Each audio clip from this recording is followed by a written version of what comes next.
আমরা যখন আন্দোলন করি তখন আওয়ামী লীগ, যুবলীগ, ছাত্রলীগ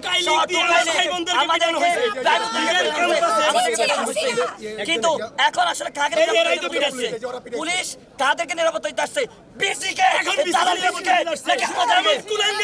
আমাদের নিরাপত্তা দেওয়ার জন্য আমরা নিজেরাই যথেষ্ট।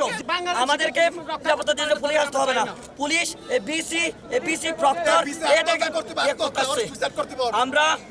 আমরা কিন্তু এখানে যে বিজিবি দেখতেছি, পুলিশ দেখতেছি, এইসব না সরান। ফেসবুক ডাটা সব অফ করে দিচ্ছেন, ফেসবুক ডাটা সব অফ করে দিচ্ছেন। আপনারা যে নিরাপত্তার কথা বলছেন, নিরাপত্তার দরকার নাই। আর এখানে দেখলাম ম্যাজিস্ট্রেট, এই ম্যাজিস্ট্রেট খেয়ে কেন আসছে? সে পারমিশন দেওয়ার জন্য, গুলি মারার পারমিশন দেওয়ার জন্য। এটা আমার ক্যাম্পাস।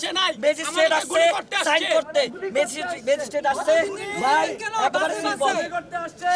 সে যেটা করবে, এখানে গুলি মারার একটা সিচুয়েশন হয়েছে, আপনাদেরকে এখন গুলি মারা যায়। সে সাইন করতে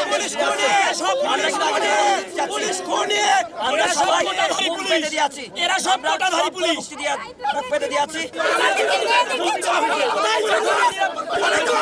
আমার ভাইদের এখন ওরা বিসিবি করে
এলো খবরের কাগজ, নিখাদ, নির্ভীক, নিরপেক্ষ।